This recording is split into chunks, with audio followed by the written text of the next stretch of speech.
Hannibal the Cannibal. The name's grown synonymous with top 10 lists everywhere. It's funny that the one movie that brought him out into the spotlight wasn't really about him at all, although he's undeniably the most interesting character. And seriously, how many horror films actually win an Oscar for Best Picture? After hearing what I had to say about other acclaimed horror flicks, you're probably going, Jesus, how is he going to bash this one? I'm not. It's actually a pretty good film. It's got two really strong leads. Come on, it's Jodie Foster and Anthony Hopkins. A sinister villain, gripping story, and a pretty memorable climax. I won't spoil it for any of you, but trust me, it's good. The film follows Agent Clarice Starling, struggling to overcome the male chauvinism of her fellow agents and rise up in the ranks by tracking down the governor's daughter. The daughter has been abducted by grisly serial killer Buffalo Bill, who skins his victims. To get a better understanding of him, Starling visits Hannibal Lecter, the killer's former psychiatrist, who is serving a life sentence at a psychiatric ward. Just the way he stares directly into the camera when we're introduced to him is creepy. It's as if he was expecting her the whole time. Oh, wait a minute. According to Red Dragon, Chilton tells him she's coming, so I guess he was expecting her the whole time. I'll tell you so. Fucking prequels. Now this is a movie that just can't be done justice by talking about it.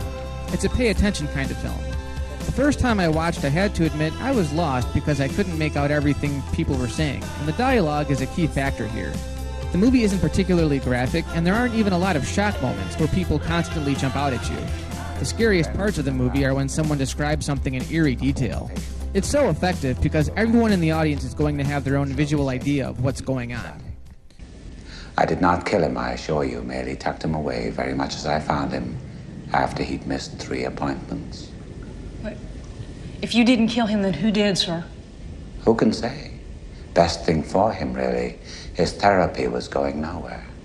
It's like watching an episode of Law & Order.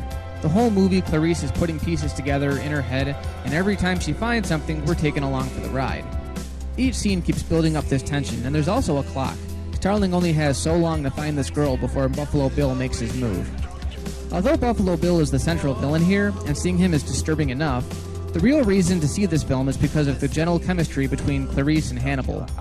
The whole time, Hannibal is constantly probing her thoughts, trying to get inside her head by forcing her to reveal some dark childhood memories. I always like the story that Clarice gives here, and it definitely explains the film's title, but I never understood its connection to the rest of the story. I was so scared to look inside, but I had to. What did you see, Clarice? What did you see?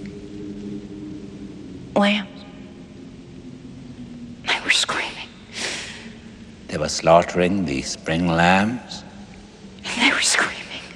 The best part of the film, hands down, is when Hannibal manages to escape from custody. Up until this point, we knew he was psychotic, and we knew he was a cannibal. But then we actually get to see him in action, and we realize he's a much more formidable villain than Buffalo Bill.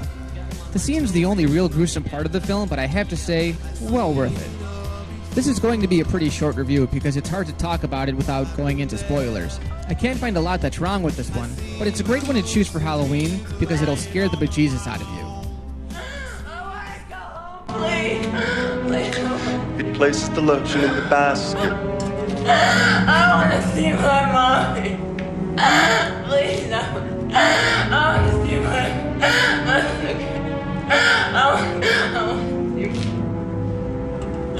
Put the fucking lotion in the basket! A census taker once tried to test me. I ate his liver with some fava beans and a nice Chianti.